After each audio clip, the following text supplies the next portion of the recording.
Hi everyone, welcome to my channel. आज हम ऑटोकनर का जो प्रोडक्शन कैलकुलेशन कैसे होता है और उसकी ज़रूरत क्यों है और उसका इम्पोर्टेंस क्या है, अगर नहीं करे तो क्या दिक्कत है, उसके बारे में आपको मैं पूरा जानकारी दूंगा।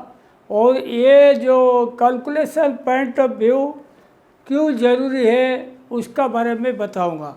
सबसे पहले देखिए, अपना जो सब्जेक्ट है ऑटोकनर कैलकुलेशन है, उसका मैं बताता हूँ ऑब्जेक्टिव क्या क्या है। देखो, objective most important for smooth flow of material. आप अगर कैलकुलेशन के हिसाब से नहीं चलोगे तो आपका क्या होगा, ये मटेरियल फ्लो जो होता है, जो अपना पूरा ब्लो रूम से पैकिंग तक जो मटेरियल फ्लो होता है, जो जाना चाहिए स्मूथली, रुकावट हो जाएगा। मतलब कभी रिम फ्रेम से माल निकलेगा नहीं, ऑटोकनर से पैकिंग वाला बैठा रहेगा, या कभी रिंग फ्रेम में ज़्यादा माल निकला, ऑटोकनर से नहीं निकला, ये सब समस्या होता रहेगा। तो इसीलिए इसको कवर करने के लिए अपन को ऑटोकनर का प्रोडक्शन कैलकुलेशन जानना ज़रूरी है। तो उसके लिए देखो, आपको ऑब्जेक्टिव क्या क्या है। स्मूथ फ्लो रहेगा डिपार्टमेंट में, कहीं कुछ मटेरियल रुकेगा नहीं। It helps to set number of drums per count wise. जैसे आपने खाते में समझ लो 4-5 वेराइटी का काउंट चला रहे हो, कौन सा अकाउंट में कितना ड्रम सेट करोगे, आपकी एक आइडिया आ जाएगा। आप उस हिसाब से सेट कर दोगे तो रिंग फ्रेम सब स्मूथ चलेगा, सबको बॉबिन मिलता रहेगा, काउंट वाइज बॉबिन मिलता रहेगा, मटेरियल भी आगे आगे निकलता रहेगा। काउंट वाइज ड्रम सेट करने के लिए ये इम्पोर्टेंट है। It helps to maintain minimum doff balance. ये मिनिमम डब बैलेंस क्या होता है, देखो, जैसे आपने समझ लो एक मील में 11 ऑटोकनर चला रहे हो, वहाँ पे हम ये नहीं बोल रहे कि 2-3 डॉप होगा मिनिमम डॉप बैलेंस, मतलब वो नहीं है। कम से कम आपके 11 ऑटोकनर है तो आपके पास कम से कम 8-10 डॉप तो जमा रहना चाहिए, रिम फ्रेम का डॉप निकल के, ताकि रिम फ्रेम का मटेरियल ऑटोकनर में चलता रहे, कोई मटेरियल सटे ना हो। और डॉप बैलेंस मिनिमम हमेशा ज़रूरत पड़ता है। और डॉप बैलेंस जो मैक्सिमम हो जाता है, जब ज़्यादा हो जाता है, समझ लो 11 ऑटोकनर है, आपके पास 50 डॉप बैलेंस है, मैं एग्जांपल बोल रहा हूँ, 50 डॉप बैलेंस होगा तो आपको बॉबिन नहीं मिलेगा, क्योंकि इतना बॉबिन कोई रखता नहीं। तो इसीलिए डॉप बैलेंस बहुत ही ज़्यादा होगा ख़राब है, और मिनिमम से कम हो जाएगा वो भी ख़राब है। तो अपना जितना डॉप बैलेंस चाहिए खाते में उतना रखना पड़ेगा, मिनिमम डॉप बैलेंस मेंटेन करना। It helps continuous ring frame empty bobbin supply. देखो, और अगर आप प्लानिंग करके ऑटोकनर का कैलकुलेशन करके स्पीड वगैरह सेट करोगे, ड्रम सेट करोगे, आपको रिम फ्रेम का एम्प्टी बॉबिन बराबर मिलता रहेगा, आपकी रिम फ्रेम कभी बंद नहीं जाएगा। It helps to highlight high cuts material. जैसे आपने ड्रम वाइज मशीन सेट कर दिया, समझ लो आपकी 5-6 काउंट चल रहा है, एक काउंट में बिल्कुल डिस्टर्ब आ रहा है, मतलब प्रोडक्शन पर कहीं जो टारगेट है नहीं आ रहा है, उसमें कट्स ज़्यादा है, ऑटोकनर का स्पीड अपन बढ़ा के रखो फिर भी नहीं खींच रहा है, तो उस केस में क्या करोगे, वो जैसे डॉप बैलेंस बढ़ता रहेगा उस माल में, क्योंकि आपने तो टारगेट प्रोडक्शन के हिसाब से ऑटोकनर ड्रम दोगे, ड्रम तो कोई घर से लेके ले आएगा, जो कंपनी ने दिया हुआ उसी से आप सेट करके चलाओगे। तो आपके अगर किसी मटेरियल में ज़्यादा कट्स है, उसका एक ही इलाज है, स्पिनिंग वाला को लिख लिख के इंटर ऑफिस मेमो दो कि भाई साहब ये माल में कट्स ज़्यादा आ रहा है, माल निकल नहीं रहा है, कुछ करो। तो वो लोग थोड़ा परेशान रहेंगे और स्पिनिंग में चेक करेंगे, इधर बटन रोल गेज गलत है, ब्रेक ड्राफ्ट गलत है, या कोई मशीनरी में कमी है, जो भी दिक्कत है वो ट्रेस आउट करेंगे, इसको सही करेंगे। तो उसको पकड़ने के लिए to highlight cuts material, high cuts material का हाईलाइट करने के लिए ये कैलकुलेशन और ड्रम सेटिंग बहुत ज़रूरी है। It helps to minimise hard waste percentage in the department.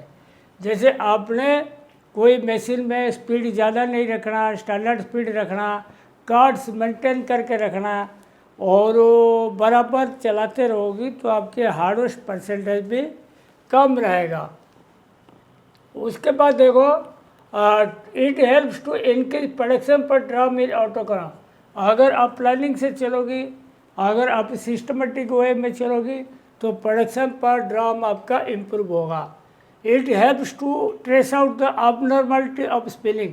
देखो abnormality ऑफ स्पिनिंग मतलब क्या होता है, जैसे आपने रिम फ्रेम की प्रोडक्शन के हिसाब से ड्रम सेट कर दिया काउंट वाइज, फिर भी माल नहीं निकलता है, उसका पीछे कुछ कारण है।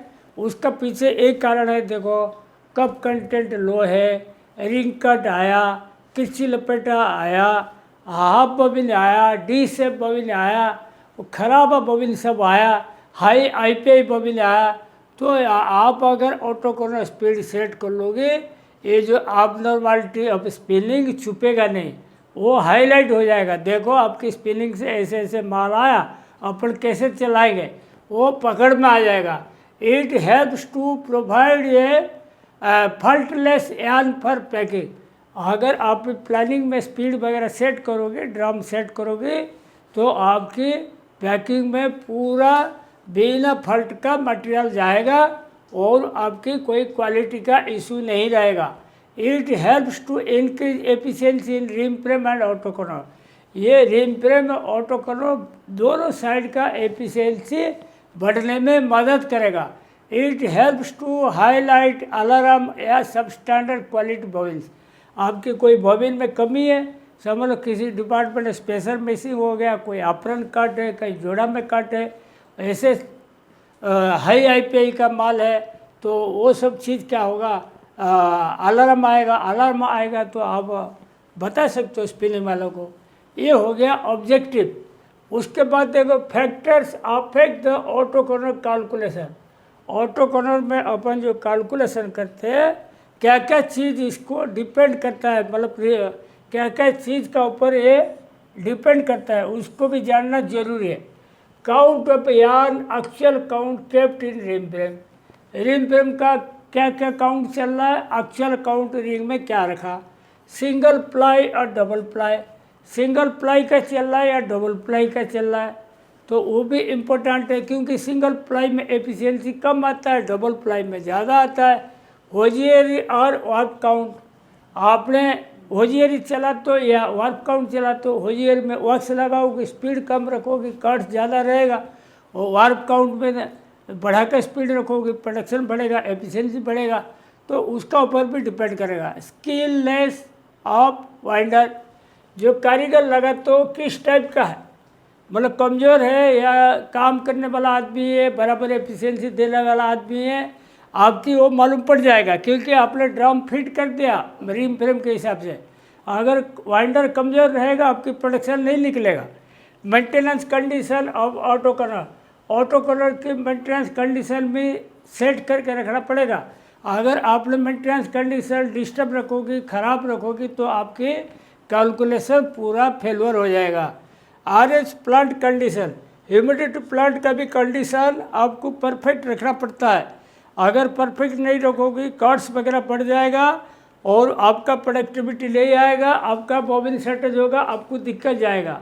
नॉर्मल और फैंसी मटेरियल, नॉर्मल मटेरियल में देखो प्रोडक्शन कम आएगा, फैंसी मटेरियल में ज़्यादा आएगा, क्योंकि फैंसी मटेरियल मतलब स्लॉब है, नेपियन है, ये सब माल में क्या होता है, ऑटोकॉर्नर गेज ओपन चलाते हैं, बिल्कुल वाइड साइड चलाते हैं, प्रोडक्शन धकाधक निकलता है उसमें, तो उसमें इसीलिए उसको कैलकुलेशन में लेना पड़ेगा। मटेरियल टाइप मतलब कॉटन या सिंथेटिक, कॉटन चला रहे हो या सिंथेटिक चला रहे हो, कॉटन चला रहे हो थोड़ा एफिशिएंसी कम आएगा, सिंथेटिक चला रहे हो एफिशिएंसी ज़्यादा आएगा। और मटेरियल डाई डिपोजिशन, जैसे ओन डाइड पॉलिस्टर चला रहे हो, अगर डाई डिपोजिशन है, मतलब डिपोजिशन जो होता है, डाई पार्टिकल माल के अंदर जाता है, वो लैपिंग करता है, चलता नहीं, कट्स बढ़ जाता है, वो सब दिक्कत आता है। और कट स्टेटस, कट्स जितना कम रखोगे उतना प्रोडक्टिविटी बढ़िया आएगा। तो आपकी कट स्टार्टर जो होता है अगर ज़्यादा रहेगा तो प्रोडक्शन घट जाएगा, कम रहेगा तो ठीक ठाक आएगा। अभी देखो अपना एक्चुअल काउंट जो है 20 काउंट का लिए अपन 20.5 का 0.5 काउंट ज़्यादा लिए, सब KW है और 30 KW में 30.5, 40 CW में 40.5 और रिम फ्रेम का एफिशिएंसी देखो 20 काउंट में 90% लिया और 30 काउंट में 93 और 40 काउंट में 94, ये अपन कैलकुलेशन में लिया।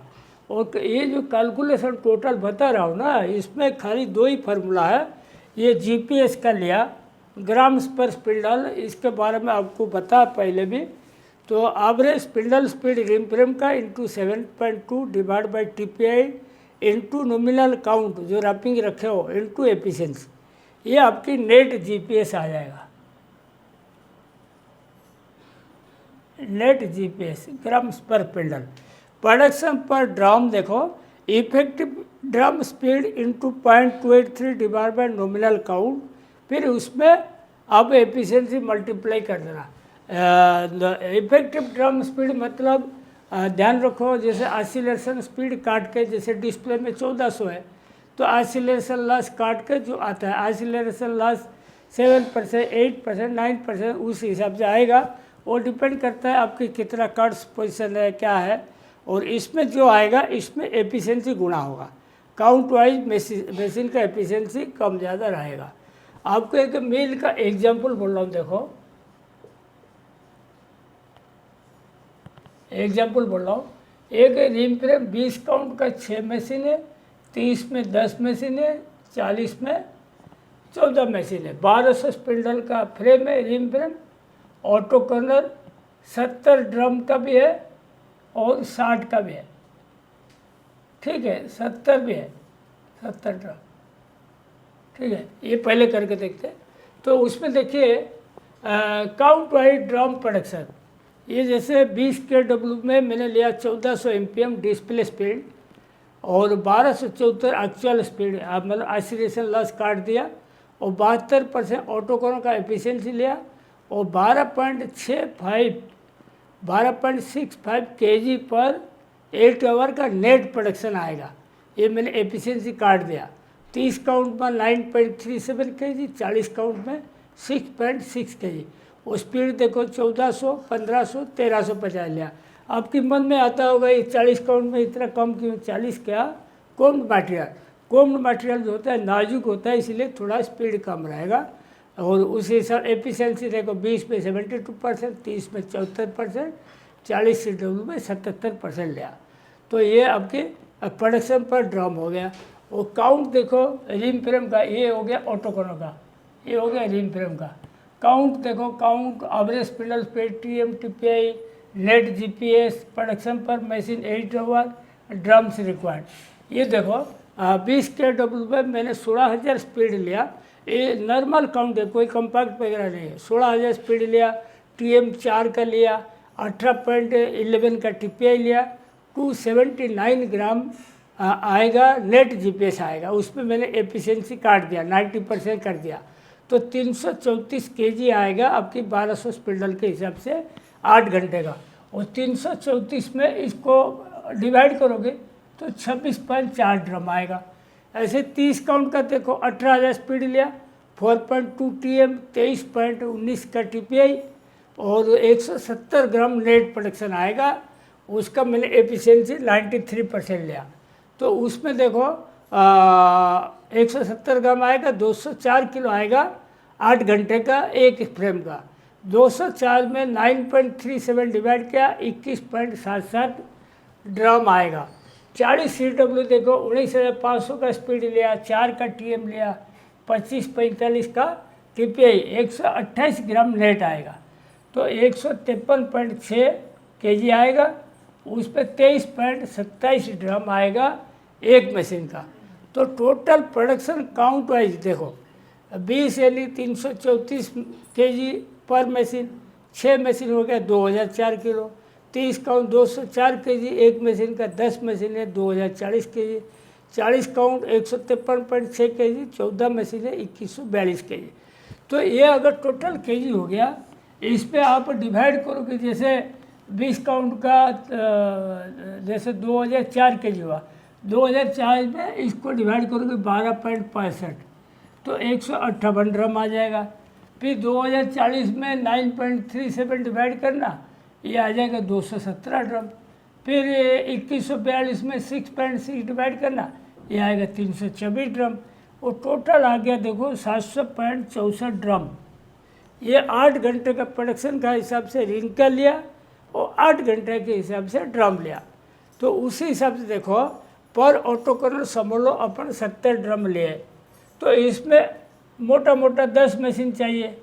लेकिन फॉर सेफर साइड, जैसे आपने ऑटोकॉलर में मेंटेनेंस करोगी, रीवाइंडिंग करोगी और दुनिया भर की कभी कभी काम पड़ता है, तो उसमें क्या करोगे 5% आप एक्स्ट्रा रखो स्पिंडल या ड्रम, तब जाके आपको दिक्कत नहीं जाएगा। और अगर एक्स्ट्रा नहीं रखोगी, आपको एक्स्ट्रा ड्रम नहीं रखोगी, आपको प्रॉब्लम जा सकता है। तो मेंटेनेंस के लिए डिवाइड कर, तो 700.64 इंटू 1.05 735.67 हो गया।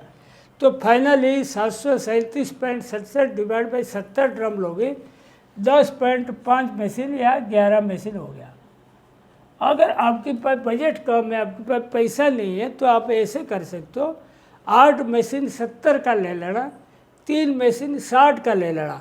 तो उस हिसाब से आपको 740 ड्रम चाहिए आपकी पूरा ये प्लांट चलाने के लिए। तो ये जो मतलब कैलकुलेशन का टॉपिक है बहुत इम्पोर्टेंट है। आप लोग इसको ध्यान से स्टडी कीजिए और अपना मिल फैक्ट्री में भी अपना अपना मिल का कैलकुलेशन कीजिए, ताकि आपका दिक्कत नहीं रहेगा, प्रोडक्शन वगैरह बराबर आएगा, एफिशिएंसी बराबर आएगा। आज का टॉपिक मैं यहीं पे रखता हूँ। Thank you.